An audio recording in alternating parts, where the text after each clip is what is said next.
going to get to the second part of this. Follow up on Bondi Beach. And Australian police are not coming out of this looking particularly good. I want to start out with a piece from Douglas Murray. This was published in City Journal. The massacre at Bondi Beach was inevitable. Australia has long tolerated the proponents of such mayhem and silenced those who raised the alarm. So this is kind of connected to the last segment, but it's different enough, and there's some stuff in here that I think you should know about. Because it's kind of how the playbook plays out in a lot of these places. It's how it plays out in the UK with banning the Maccabees Tel Aviv fans.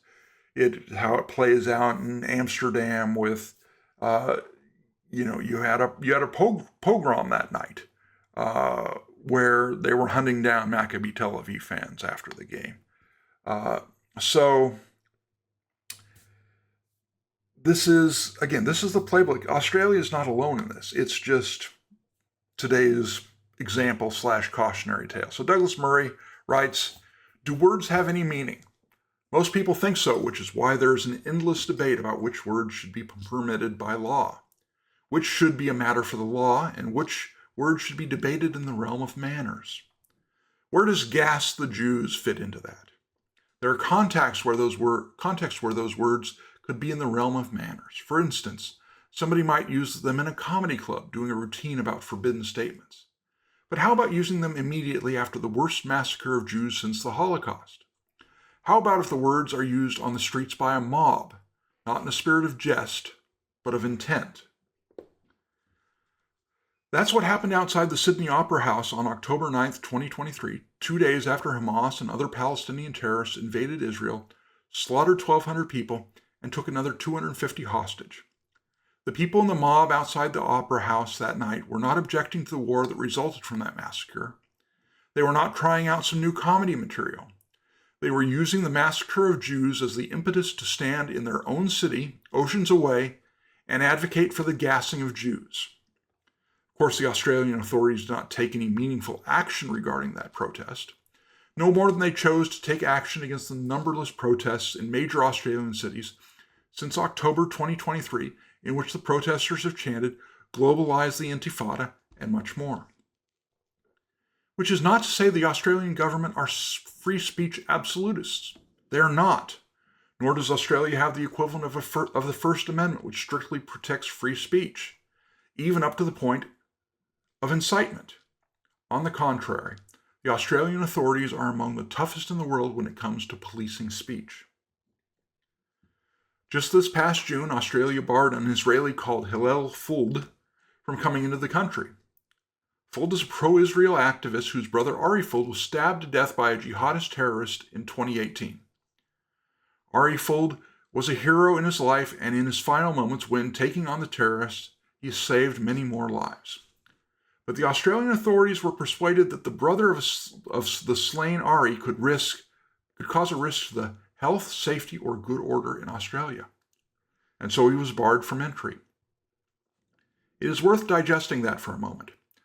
A man whose brother was killed by a terrorist should not enter Australia because he could potentially alert people to the threat of Islamist terrorism, which could in itself cause public disorder. Not to be too personal about this, but I've had a similar experience with the Australian authorities. When I last did a speaking tour of theaters in Australia in the summer of 2024, I received a letter warning me about the terms of my visit.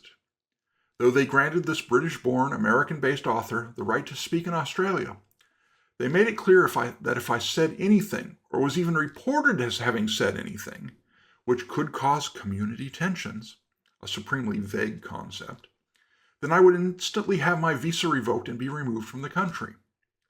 This is the standard in modern Australia.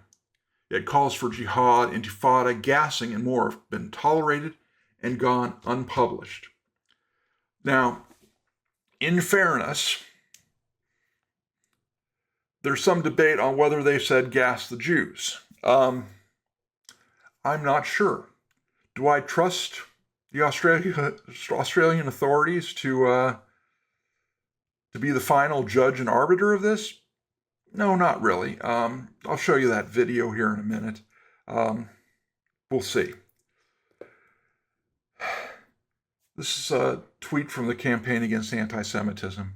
Maybe I should have done the order a little bit differently. But this Gas the Jews protest, this is what Jews refer to it as. Again, there's dispute over whether it was actually chanted. As you can see in the third paragraph, at the time, Australian police claimed, despite witness statements to the contrary, that people were in fact chanting, "Where's the Jews?" as if that somehow made it better. It doesn't make it better, because it implies, where are they? And this is not, I mean, they didn't want to hug them. They didn't want to praise them. They didn't want to thank them. They didn't want to assuage their, they didn't want to give them comfort in the wake of 1,200 murdered and 250 kidnapped 2 days after the October 7th attacks. That's not why they were yelling, "Where are the Jews?" It wasn't out of the goodness of their hearts. They don't have much goodness in their hearts. Campaign Against Anti-Semitism thinks they spotted in their video, in the plenty of video footage that occurred that night, possibly these two killers. Again, if they would have, if Australia said, no, this is out of bounds, and if you're not a citizen, or maybe even if you are a citizen, again, the rules are different in these parliamentary countries with no written constitution. I'd be curious to hear if they're, from legal scholars in these countries, is there really anything stopping you from stripping citizenship and evicting some of these first or second generation Islamists who are pro-terrorist, frankly? Be interesting to note, but let's, there's no audio on this video, but let's take a look. So this appears to be the younger, the son. Maybe that's him. That looks like the father. I don't know if that's accurate. Could be. Going on to that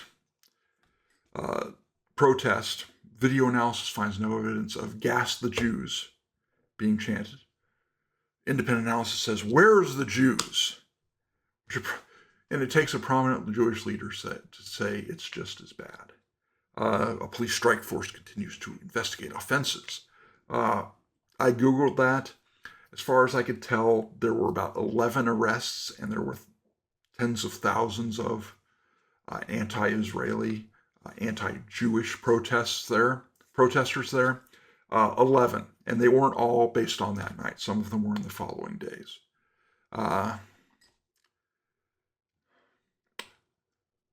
going to leave it to you, listener, to, and I've cut this down just to the kind of relevant part. I'm going to leave this to you to determine whether it's "Where's the Jews" or "Gas the Jews." In my personal opinion, I'll tell you my personal opinion afterwards.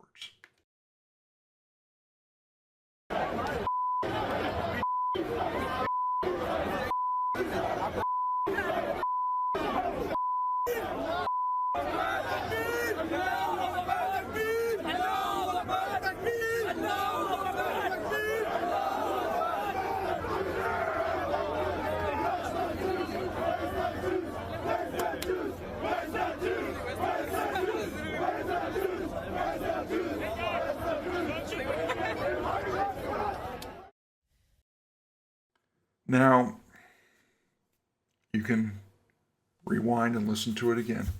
In my opinion, I think the first 2 times you hear it chanted, it's gas. That's my opinion. It sounds like "Gas the Jews," and then it sounds like it changes. Again, you had witnesses there saying they heard it. We'll see. I'm not sure what the rest of that is. Again, we know what we heard. Police say there's no evidence that was chanted.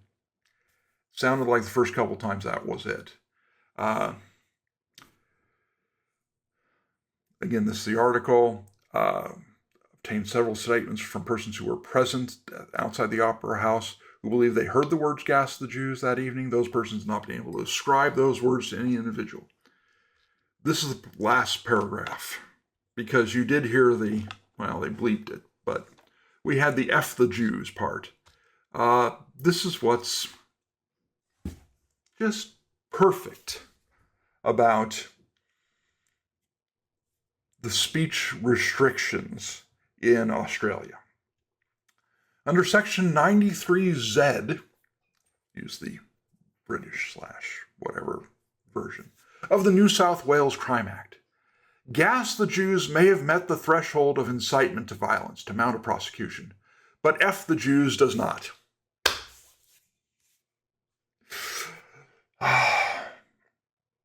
It's a wonder why they don't feel safe. It's a wonder why Jews don't feel safe in Australia, and haven't for at least a couple of years. It's a wonder why they don't feel safe a lot of places.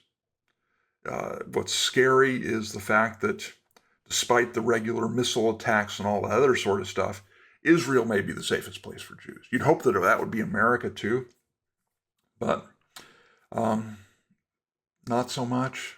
Not so much lately. Finally, I mentioned this, I think, on day one, because there was a New York Post account where one of the witnesses said, the police were hiding. They were not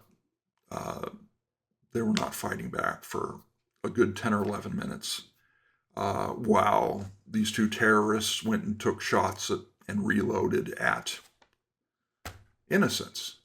A 10-year-old girl is dead. A Holocaust survivor is dead. But there were, reports the cops aren't challenging them, and excuses were made. Oh, these guys have rifles. They've only got, the cops only have handguns. And as I pointed out at the time, you can take pot shots at them with a handgun. You can try it. But if you just fire back, if they've got to duck their head, if they got to worry about popping up and getting shot, that's going to reduce the number of shots they can take, whether they can aim at people. It changes the situation. There's a thing called suppressing fire. It exists. You can fire off shots and try and force them to keep their heads down until someone can maneuver to get a shot on them.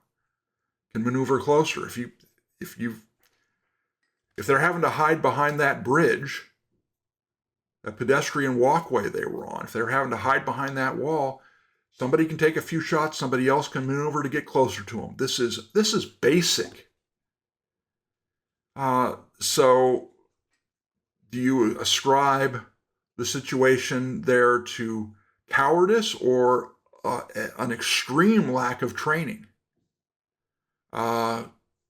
I'm not sure which to say.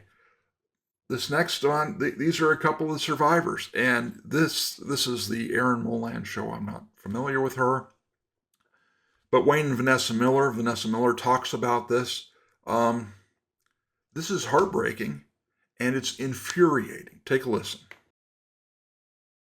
These police officers were hiding behind a car.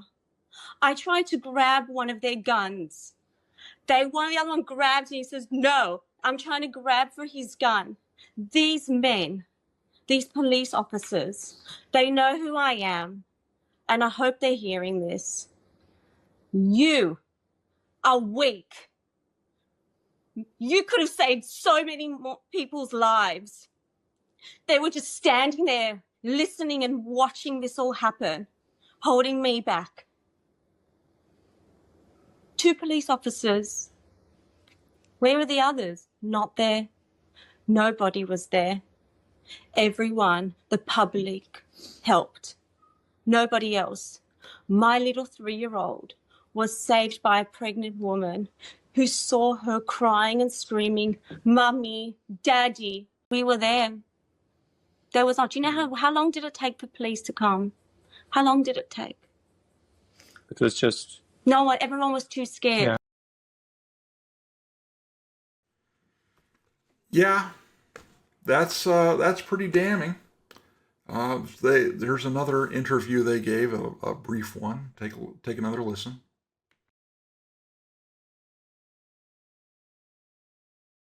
Do you have the girls? Do you have the girls? And he's like, no, I don't. I've only got Capri. I don't have Gigi. There was a police officer that was shot on the side of his head, and I tried to grab actually his gun, and I was getting ready just to get in there. Another police officer jumped on top of me and said, "You can't leave. You're going to get shot. You're going to get shot. The guns are the guns are going off. The guns are going off." I said, "My baby, my baby, my baby." And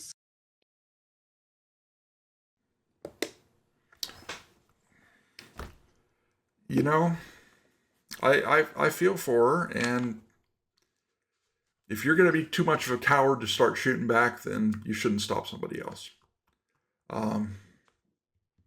There's something to be said for, parents defending their children and wanting to defend their children. I pointed this out the other day. You had Adam Kinzinger, who's I'm not sure if he still says he's a Republican. Maybe he's a former Republican. He used to be a Republican representative. Ex-military guy. Just for the record, being ex-military does not mean that you know jack squat about firearms, frankly.